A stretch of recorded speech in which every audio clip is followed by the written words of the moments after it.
नमस्कार दोस्तों, अभी आपने जो कुछ भी देखा दरअसल ये कोई आम क्लिप नहीं थी। ये क्लिप उस ऐतिहासिक दिन हुई जिस दिन 2014 में ये देश आज़ाद हुआ था। जी हाँ, चौंकिए मत, ये बात जो मैं कह रहा हूँ ये कोई आम बात नहीं है, ये बहुत बड़ी बात है। शायद इस देश के 130 करोड़ लोगों को भी नहीं मालूम था कि दरअसल वो भीख में मांगी हुई आज़ादी में जी रहे थे। दरअसल असली आज़ादी तो 2014 में मिली थी, जिसका जश्न सिर्फ एक वीरांगना, एक देशभक्त और एक नारी छबीली बाई ने मचाया था। वो छबीली बाई कौन है? आपने तस्वीरों में देख लिया होगा। ये वही वीरांगना है जिसने इस देश की आज़ादी को समझा, इस देश की आज़ादी के मर्म को समझा और एक बहुत बड़े चैनल पर आकर पूरे देशवासियों को ये शुभकामनाएं दी। और सबसे बड़ी चीज़ ये रही कि एक ऐसा झूठ हमसे छुपाया गया जो हम इतने सालों से उस झूठ के साए में जीते रहे और हमको पता भी नहीं चला कि हम जो आज़ादी मान रहे हैं दरअसल वो आज़ादी नहीं, वो भीख में मांगी हुई आज़ादी है। वाह, क्या मूर्खों का देश है। कितने विद्वान लोग हैं इस दुनिया में जो इस गलतफहमी में जीते रहे कि दरअसल ये आज़ादी असल में 2014 में मिली है। उससे पहले तो हम भीख मांगी हुई आज़ादी में जी रहे थे। ज़रा भी कंफ्यूज होने की ज़रूरत नहीं है दोस्तों। मैं रोशन खान एक बार फिर आपके सामने हाजिर हूँ। आज दिल में जो बात थी मैंने कह दी। आपने क्लिप में देखा होगा, एक औरत नाच रही है, ठुमके लगा रही है। दरअसल वो आज़ादी की जश्न में उस खुमारी में खोई हुई है जिसको आज तक हम कर ही नहीं पाए। हम तो इसी गलत फहमी में जिए कि हम आज़ाद 1947 में हुए थे और उस आज़ादी को दिलाने में कुछ भिखमंगे थे जिन्होंने अंग्रेज़ों के तलवे चाट के भीख मांगी और हमको ये बेवकूफ़ बनाकर एक कागज़ थमा दिया कि आज से आप आज़ाद हो गए हो। कितनी शर्मनाक बात है, कितनी शर्मनाक बात है। एक नेशनल टेलीविज़न पे एक नारी आती है, एक औरत आती है, एक नृत्यांगना, एक एक्टर, एक बहुत से नाम ले सकते हैं उसका हम, कंगना रनौत। और उस टाइम्स नाउ पे वो खुलेआम भरी सभा में बहुत बड़ा वर्ग वहाँ पर देख रहा होता है और टीवी पे कहती है कि 2014 में दरअसल हमें आज़ादी मिली है, उससे पहले वाली आज़ादी भीख थी, वो आज़ादी नहीं थी।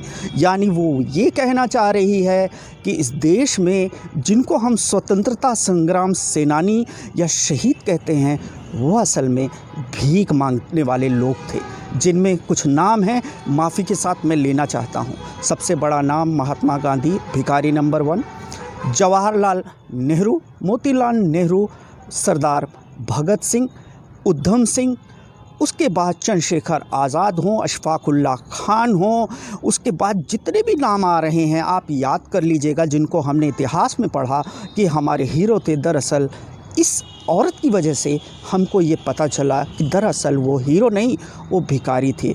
उन्होंने भीख मांगकर अपनी जान दी और इस मुगालते में पूरे देश को रखा कि आप आज़ाद हो। और उसी औरत को इस देश में पद्मश्री सम्मान दिया जाता है और देने वाली वो पार्टी है जिसका गुणगान वो पिछले 2014 से ही करती चली आ रही है और ऐसी जहर बो रही है, उस जहर को काटने के लिए हमारी आपकी आने वाली संतानें तैयार रहें। और ये ऐसा वैसा जहर नहीं होगा, शायद आज़ादी का पूरा मतलब ही बदल जाएगा।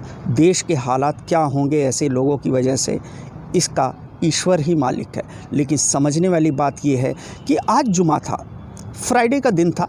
एक छोटी सी बात है जो मैं पर्सनल शेयर करना चाहता हूँ। आज जुमे की नमाज़ के बाद बाहर निकला तो एकाएक कुछ गरीब लोग कुछ मांगने के लिए आते हैं। जानते हैं इस दिन भीड़ होती है और मुसलमान काफ़ी देता लेता है, तो काफ़ी मस्जिदों के सामने ऐसे गरीब लोग आते हैं। लेकिन आज जो भी भिखारी मुझे दिख रहा था, किसी में मुझे महात्मा गांधी, किसी में जवाहरलाल नेहरू, किसी में इंदिरा गांधी, किसी में कोई, यहाँ तक कि मुझे चंद्रशेखर आज़ाद भी दिखे, भगत सिंह भी दिखे, सरदार उधम सिंह भी दिखे, अशफाक उल्लाह खान भी दिखे, राजगुरु भी दिखे। न जाने कितने चेहरे आते गए और मैं सब में उन शहीदों के चेहरे देखता रहा, क्योंकि भिखारी और शहीदों में कोई फ़र्क नहीं छोड़ा इस औरत ने। और इस औरत ने ऐसी बातें कहीं और इस देश में 130, 35, 40 करोड़ जो लोग हैं, किसी ने इसका विरोध अभी तक नहीं किया है।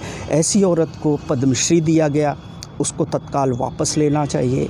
ऐसी औरत को ऐसा सम्मान क्यों दिया गया, समझ के परे है।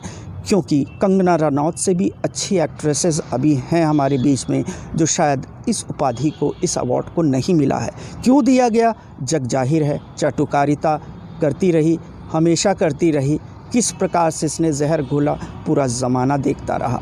लेकिन ये जो घटना हुई इसने मेरे दिल को झकझोर कर रख दिया। यहाँ तक कि जितने भी भारतवासी हैं सबका दिल कहीं ना कहीं टूटा होगा, लेकिन कहने की हिम्मत चंद लोगों में रहती है। उनमें से मैंने भी एक हिम्मत जुटाई।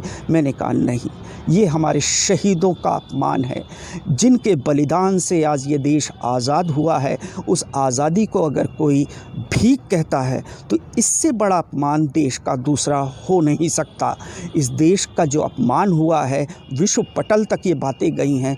लोग सोच रहे होंगे और हंस रहे होंगे, कैसा मूर्खों का देश है जहाँ पर एक एक्ट्रेस आकर इतनी बड़ी बात कह जाती है और लोग उसका विरोध नहीं कर रहे हैं।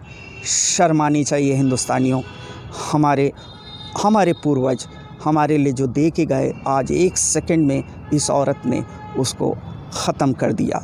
अब आने वाला वक्त, आने वाला इतिहास क्या होगा आप खुद समझ सकते हैं।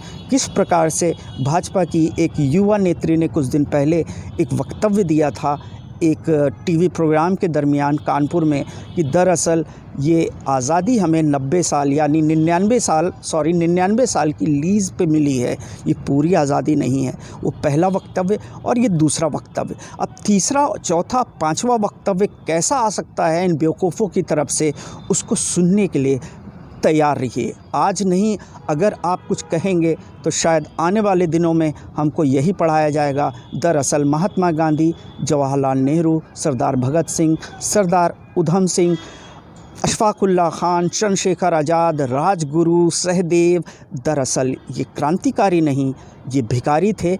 ये असल में देश के गद्दार थे। इन्होंने हमसे झूठ बोला और भीख मांगकर हमको आज़ादी दी। आपको इस वीरांगना के बारे में एक और क्लिप दिखाता हूँ कि इसने किस बहादुरी से लड़के इस देश को आज़ाद कराया। जरा उसको देखिए, फिर मैं आपको बताता हूँ। Cameras ready. Roll. Roll. British. Horse.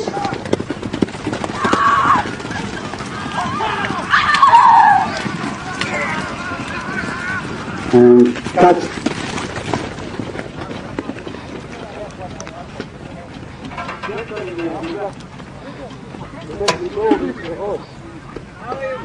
वीरांगना किस प्रकार से घुड़सवारी कर रही है, तलवार से अंग्रेज़ों को काट रही है और देश को आज़ाद करा रही है।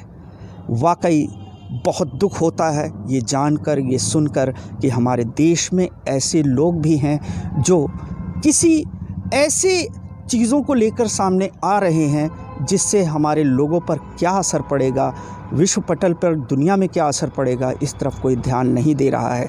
उस प्रोग्राम में, टाइम्स नाउ के प्रोग्राम में, उस टीवी के एंकरों तक ने इसका विरोध नहीं किया और वहाँ पर बैठे हुए दर्शक दीर्घा के लोग तालियां बजा रहे थे। वाकई ये देश बहुत बड़े खतरे की तरफ बढ़ रहा है। अभी भी वक्त है, समझ जाइए, देश को बचा लीजिए। रही बात भारतीय जनता पार्टी की, तो उसकी नीतियों से मुझे भी प्रॉब्लम है, बाकी लोगों को प्रॉब्लम है। मेरी कोई दुश्मनी नहीं है, विचारधारा की लड़ाई है, देश वो प्रथम है। लेकिन किसी एक वर्ग विशेष की दुश्मनी में अगर इस तरह की बातें की जाती हैं तो किसी भी देश के लिए ठीक नहीं है। जय हिंद, जय भारत, जय संविधान।